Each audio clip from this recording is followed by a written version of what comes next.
बहुत बड़ा दायित्व निभा रहे हैं। हमारे अनुज दीप नारायण जी, सामने उपस्थित हमारे शिक्षक साथी, प्यारे विद्यार्थियों, अभी प्रोफेसर कमल जायसवाल जी का उद्बोधन हुआ।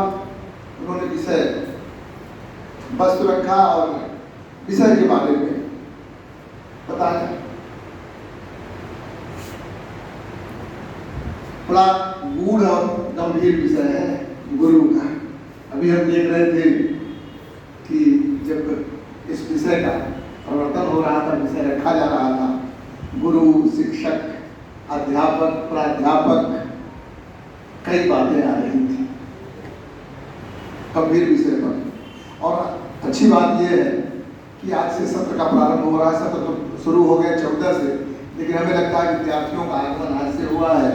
और आज की तिथि भी अगर सनातनी संस्कृति से देखी जाए तो बड़ी शुभ है।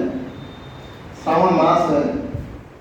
भगवान शिव, जिन्हें हम आदि देव मानते हैं, जिनकी उपासना आदि देव के रूप में की जाती है और जिनका नाद ओम है, जिस ओम की बात शिक्षण मंडल कर रहा है, वो भगवान शिव का वो नाद, वो स्वर और उनका जो डमरू है, वो शब्द देते हैं, वो व्याकरण के, वो संस्कृत को व्याकरण देते हैं। और अभी हम लोगों ने माँ सरस्वती की आराधना की, जो शब्दों की देवी है। माँ सरस्वती, जिनकी कृपा के बिना न तो शब्द हो सकते हैं और न ही शब्दों का उद्बोधन हो सकता है, उच्चारण हो सकता है। उनकी कृपा सब पर बने। माँ सरस्वती जिह्वा पर विराजमान हो, क्योंकि गुरु के रूप में कहीं भी उद्बोधन करना बड़ा गुरुतर दायित्व का कार्य होता है।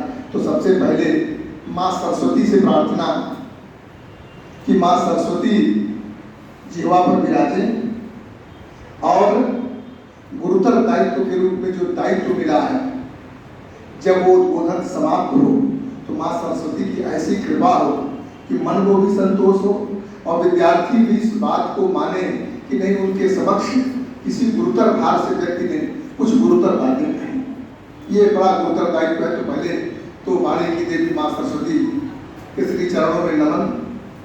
दूसरा, वेदक व्यास जी की बात हुई, वेदों की रचना की बात हुई। मुझे याद है हमारे आचार्य प्रोफेसर मनोज दीक्षित जी, एक अभी वार्ता चल रही तो मैं एक बात कहा, उन्होंने कहा कि हमारे वेद संस्कृत में लिखे गए हैं, जो जर्मन से मिलती जुलती भाषा है, और जर्मनी में हमारे वेदों पर अध्ययन हो रहा है। हम अपने वेदों से दूर हो रहे हैं, अपनी भाषा से दूर हो रहे हैं। दूसरी बात, सर ने कहा कि भारतीय शिक्षण मंडल का कार्य राष्ट्रीय शिक्षा नीति, जो वर्तमान में लागू है और जिसके तहत हम सब शिक्षा दे रहे हैं, शिक्षक और शिक्षार्थी दोनों इसी व्यवस्था में, वर्तमान में इस व्यवस्था में शिक्षा देने का कार्य कर रहे हैं। और बड़ी पुरानी बात है, मुझे कुछ बातें याद आ रही हैं तो उन बातों का उल्लेख करना भी